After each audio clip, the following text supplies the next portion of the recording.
समृद्ध बनने की असीमित शक्ति इस पुस्तक के पठन में आपका स्वागत है। हम तीसरे चैप्टर का पार्ट 1 पढ़ने जा रहे हैं। दोस्तों ये जरूर पढ़े सुने। जैसे मैंने चैप्टर 1 में बताया था, इससे मैं लाखों रुपीस लोगों से चार्ज कर रहा हूँ, इसे ले रहा हूँ और उनके जीवन में बदलाव आ रहा है। तो मेरा ये रिक्वेस्ट है कि आप भी इस वीडियो को देखें, सुने और इसके प्रिंसिपल्स जीवन में उतारेंगे तो डेफिनेटली आपका तो मनी रिलेटेड, पैसा रिलेटेड चैलेंजेस सॉल्व हो जाएगा। ये मेरा खुद का अनुभव है और मेरे जिनको मैं सिखा रहा हूँ उनका भी अनुभव है। तो जरूर आप इसको अच्छी तरह से सुने और फिर इसको यूज करें। यूज करने से रिजल्ट आएगा। चलिए तो चैप्टर 3 की शुरुआत कर रहे हैं हम। अध्याय 3, ज्ञान ही दौलत है। ज्ञान कैसे दौलत है वो हमें डॉक्टर जोसेफ भी समझा रहे हैं। इसको समझते हैं। आप जो सबसे बड़ी खोज कर सकते हैं वह इस बारे में जागरूक होना है कि आपके भीतर एक असीमित शक्ति और बुद्धिमत्ता वास करती है, जो आपको सभी समस्याओं से उभरने, सभी बाधाओं पर विजय पाने और जीवन के सभी कार्य करने में समर्थ बनाती है। आप जीतने के लिए पैदा हुए हैं और आपको वो सारे आवश्यक गुण, विशेषताएं और क्षमताएं प्रदान की गई है जिनकी बदौलत आप अपनी तकदीर के स्वामी तथा आत्मा के मुखिया बन सकते हैं। ये कितनी पावरफुल और मोटिवेटिंग और इंपावरिंग सेंटेंसेस है। इसमें से कुछ आप यूज कर सकते हैं अपने रोज की लाइफ में। यदि आप अपनी आध्यात्मिक शक्तियों को नहीं जानते हैं तो आप सांसारिक घटनाओं और स्थितियों द्वारा शासित व नियंत्रित होंगे।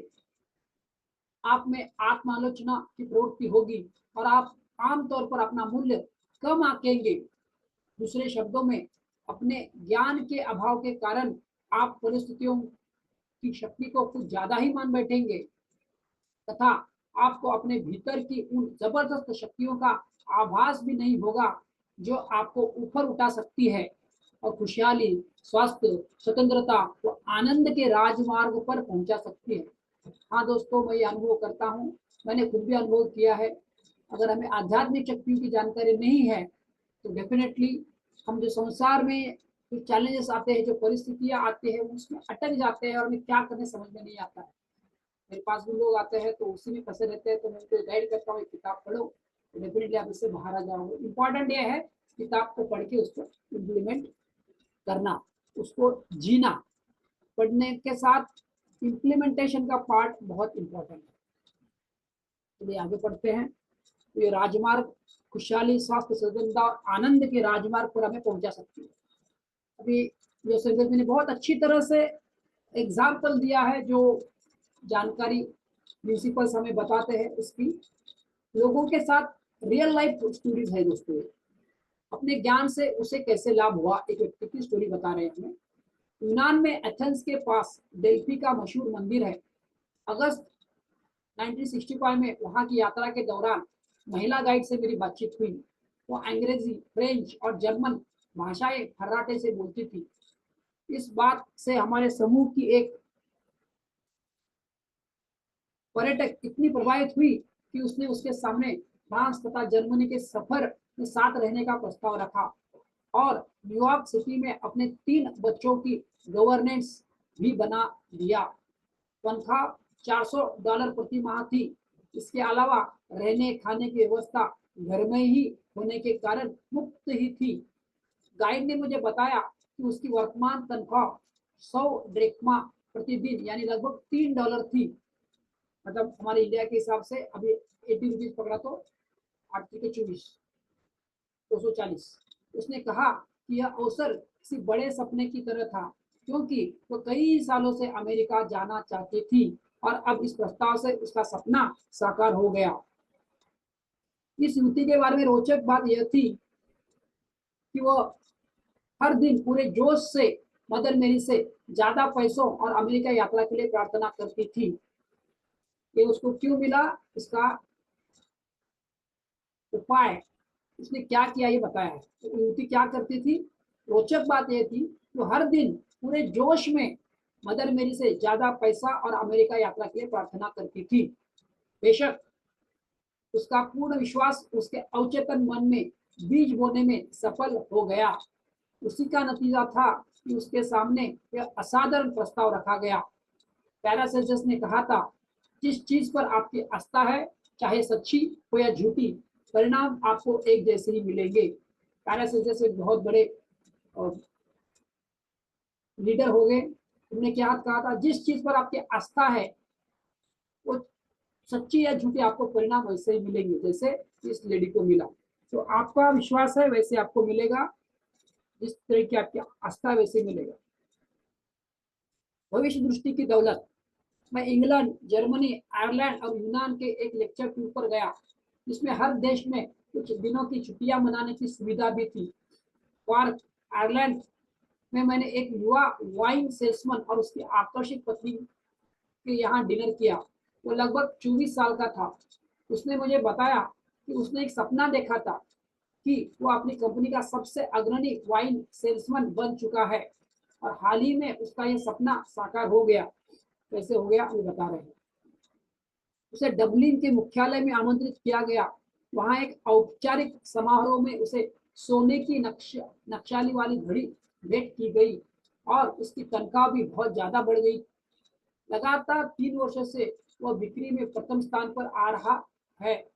यह युवक हर रात को सोने से पहले कहता था, किस तरह से युवक ने वो चीज हासिल की, तो क्या कहता था, ये पंक्ति है। आप भी अपने जीवन में कुछ चाहते हो तो इस पंक्ति को यूज कर सकते हो, इस अफर्मेशन को दोहरा सकते हो। मैं सबसे अग्रणी सेल्समैन हूँ और मुझे बहुत अच्छा भुगतान मिलता है। क्या है इसका अफर्मेशन? सिंपल सा बनाया है, मैं सबसे अग्रणी सेल्समैन हूँ और मुझे बहुत अच्छा भुगतान मिलता है। वो अपने मन में ये छवि देखता था कि उसकी पत्नी उसे बधाई दे रही है। उसके साथ ही वह गहरी नींद में सो जाता था।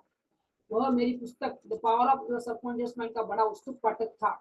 उसका दावा था कि उसका जीवन उसी की बदौलत बदला है।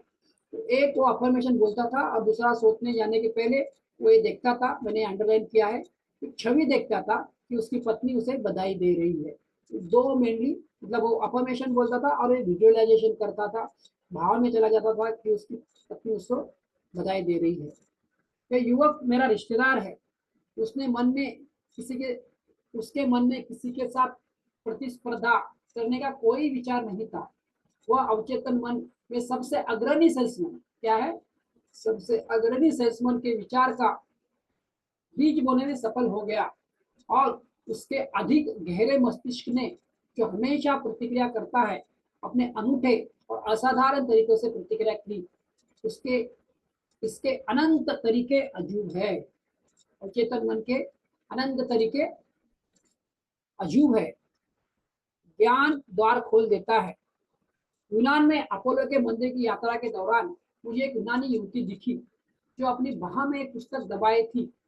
मुझे वह पुस्तक जानी पहचानी लगी। गौर से देखने पर मुझे यह सुखद आश्चर्य हुआ कि वह पुस्तक मेरी ही लिखी हुई थी, the miracle of mind dynamics. मैंने तुरंत अपना परिचय दिया और उसने तुरंत सभी प्रकार के रोचक सवालों की झड़ी लगा दी।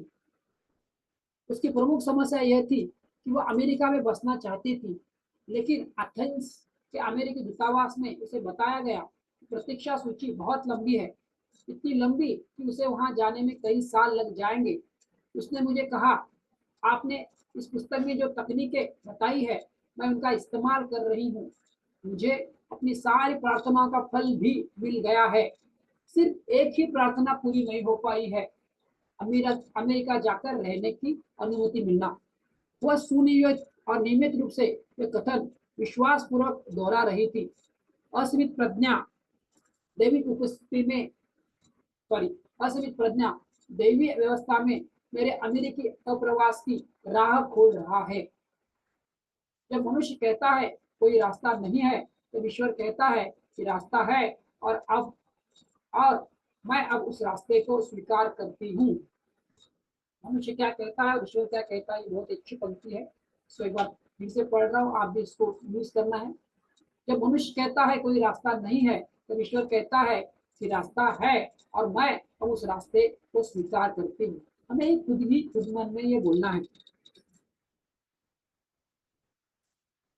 उसकी मदद करने की खातिर मैंने न्यूयॉर्क की एक असाधारण बुद्धिमत्ता महिला वकील को पत्र लिखा, जो साइंस ऑफ माइंड की विद्यार्थी और मेरी पुरानी मित्र थी।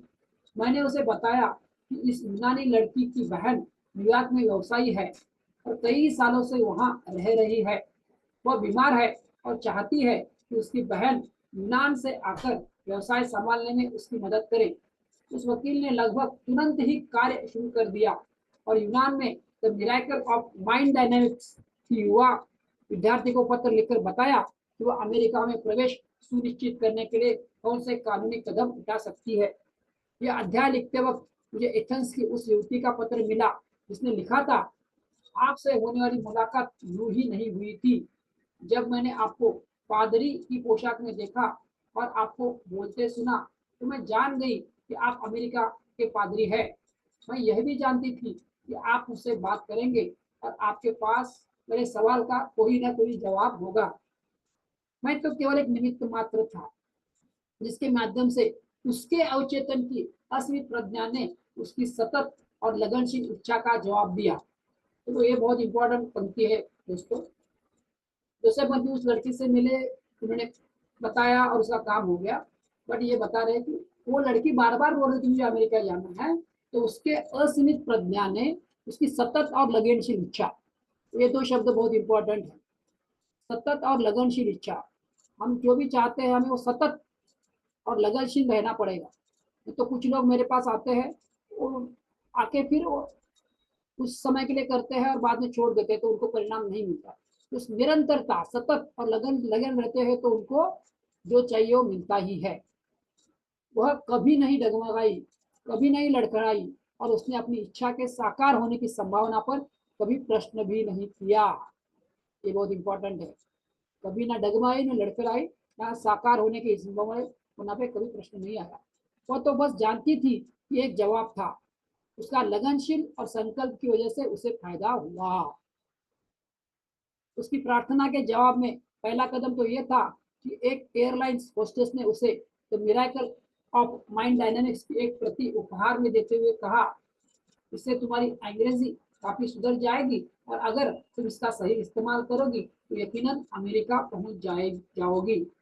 अवचेतन के तरीके प्राय रोचक, आकर्षक, रोमांचक और मोहक होते हैं। ये बहुत ही इम्पोर्टेंट है। एक बार पढ़ रहा हूँ, आप नोट डाउन कीजिए। इसके आप अगर नोट्स बना सके तो नोट्स बनाइए। अवचेतन के तरीके प्राय रोचक, आकर्षक, रोमांचक और मोहक होते हैं। आपको यह एहसास होने लगता है कि चमत्कार कभी खत्म नहीं होंगे और ईश्वर कभी असफल नहीं होता। ये आप दिमाग में डाल दो, ईश्वर कभी असफल नहीं होता। तो दोस्तों, यहाँ पे हमने चैप्टर 3 ज्ञान ही दौलत है इसका एंड कर लिया है। मेरा यह प्रयास रोज एक वीडियो में डालता हूँ इस किताब का पठन के साथ, सो दैट आपको 12-15 मिनट पढ़ने में आसानी हो और उतनी ही चीज़ों को आप ले पाए और अपने जीवन में उतार पाए। तो मेरा ये प्रयास आपको अच्छा लगा होगा तो मेरे हमारे चैनल को लाइक कीजिए, हमारे जो वीडियो है उसको लाइक कीजिए, हमारे चैनल को सब्सक्राइब कीजिए और बेल आइकन अभी तक प्रेस नहीं किया तो बेल आइकन जरूर प्रेस करें, तो मैं जब नया वीडियो बनाऊंगा सबसे पहले नोटिफिकेशन आपके पास आएगा। फिर मिलते हैं कल, तब तक के लिए धन्यवाद। Thank you very much.